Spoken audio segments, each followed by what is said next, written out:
When the world ends, we don't lose our humanity. We finally reveal it. Civilization collapses, but the real question isn't how we survive. It's who we choose to be when no one is watching. The Last of Us isn't about the end of the world. It's about the end of moral certainty. And in a world without rules, love stops being pure and starts becoming dangerous. Let's talk about the end of the world.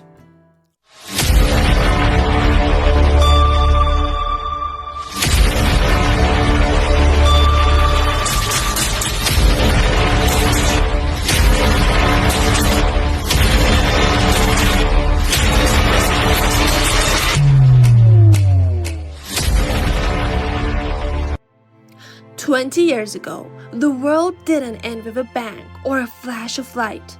It ended with a quiet, terrifying infection that turned our loved ones into strangers. In the world of The Last of Us, nature has reclaimed cities, and silence is the deadliest sound. But the real story isn't about the fungus or the fallen skyscrapers.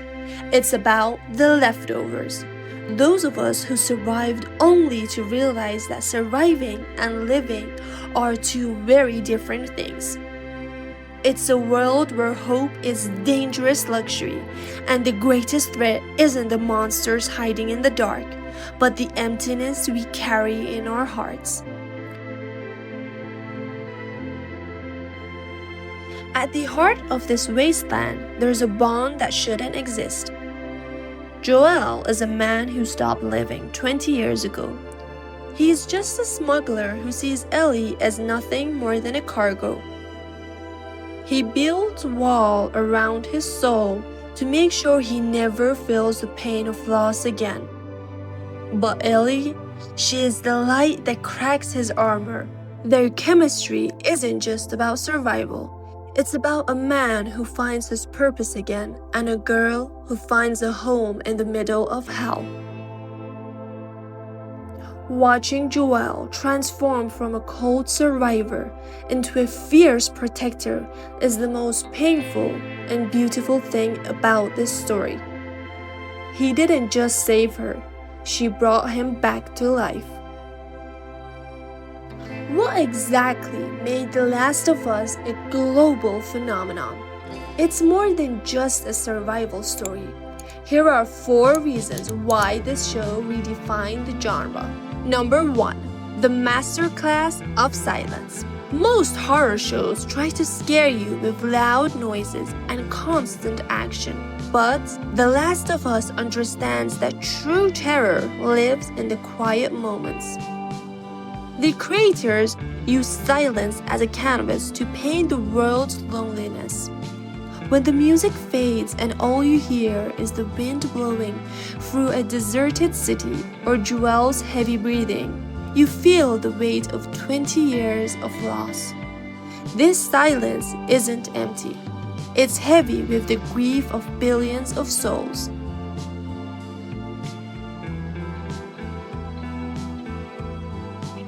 Number 2. Love as a dangerous motivation. In this world, love is more dangerous than any virus. We're used to stories where love saves the day, but here, love is what makes you do terrible things. The bond between Joel and Ellie isn't just a feel-good story.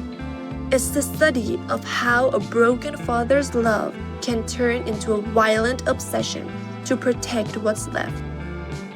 As Craig Mazin often says in interviews, they wanted to explore the dark side of love, the part that justifies any crime as long as it keeps the other person safe.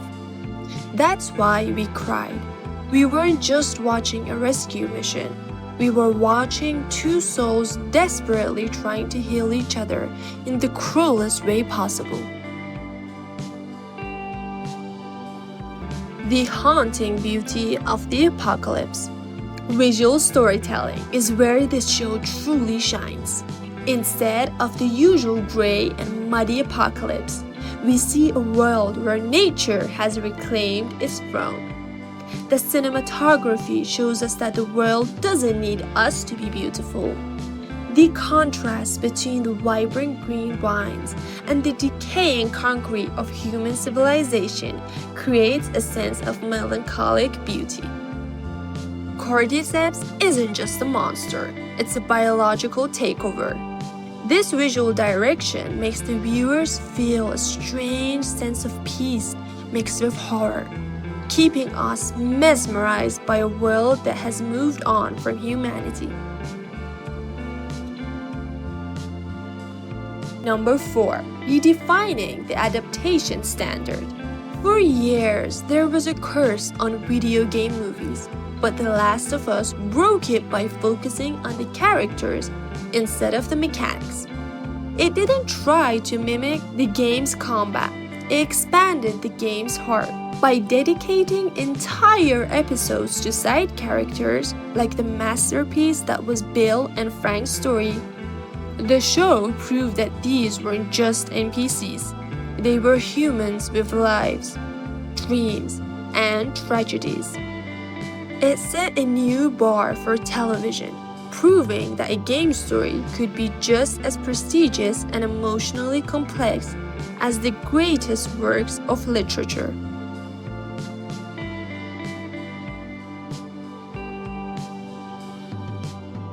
I've shared my 4 reasons why this show became a masterpiece, but I want to hear from you.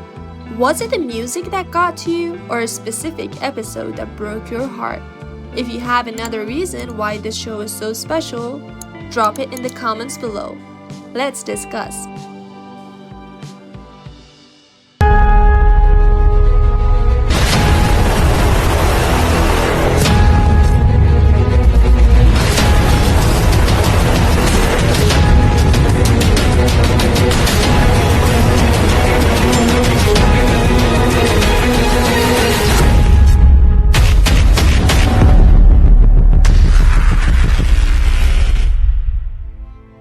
Fact number 1.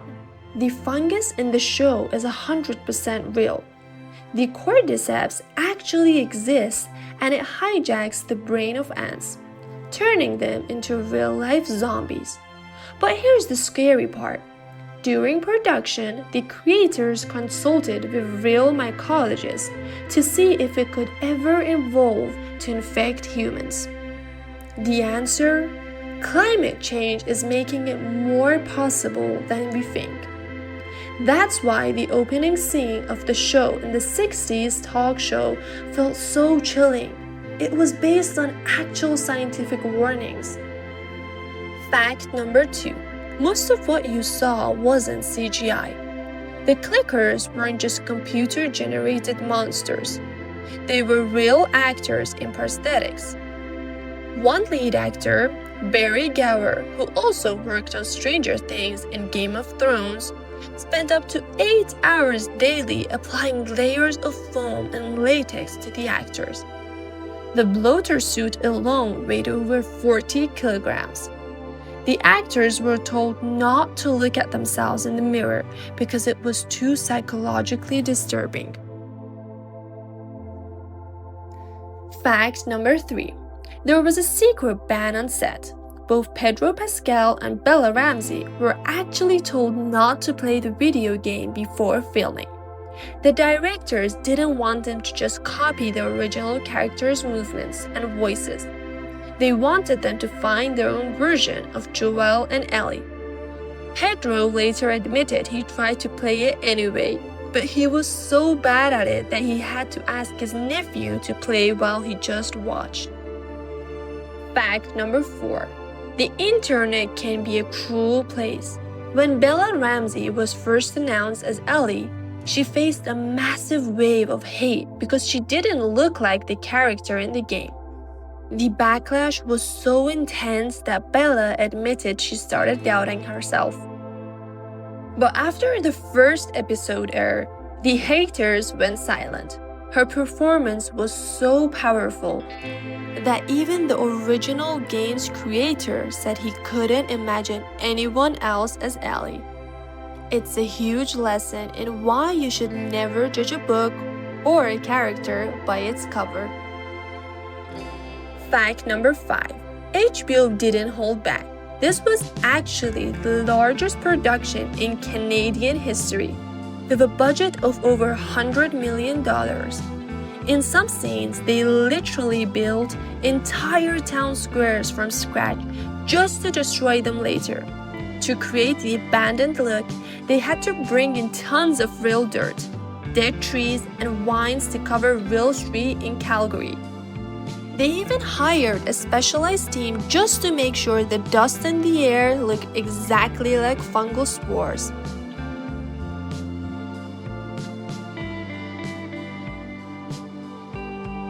The Last of Us still has many untold secrets.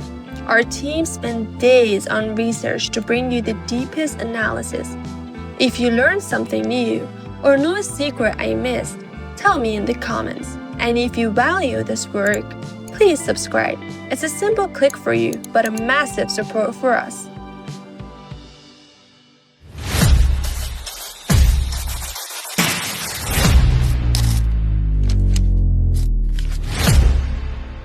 Now that the storm of Season 2 has passed, the question is, what's left for Ellie? Season 3 is shredded in mystery, but the rumors suggest a journey unlike anything we've ever seen.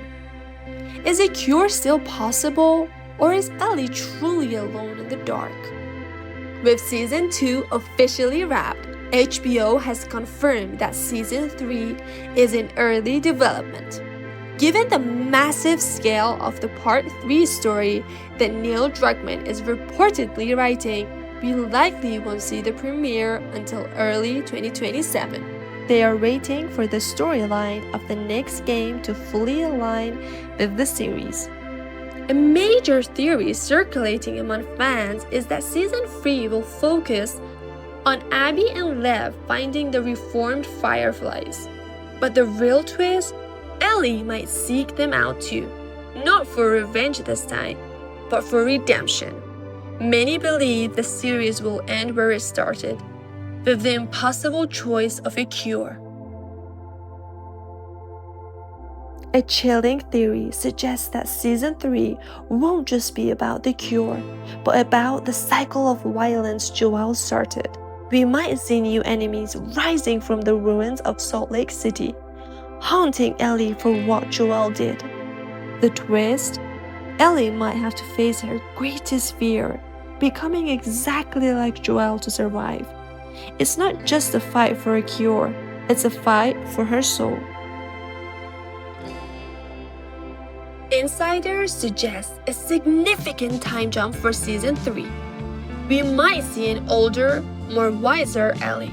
The theory is that the story will move beyond the games, exploring a world where the infection is evolving, and Ellie must decide if her life still belongs to her or to a dying world. We've survived the trauma of Season 2 together, but the future of The Last of Us looks even more intense. If you enjoyed this deep dive, make sure to subscribe and tell me in the comment section, do you think Ellie will ever find peace? And before you go, don't miss the 2 masterpieces I've linked on the end of the screen. Dive into those worlds and enjoy the ride. Your support is what keeps us going. Until the next apocalypse, take care.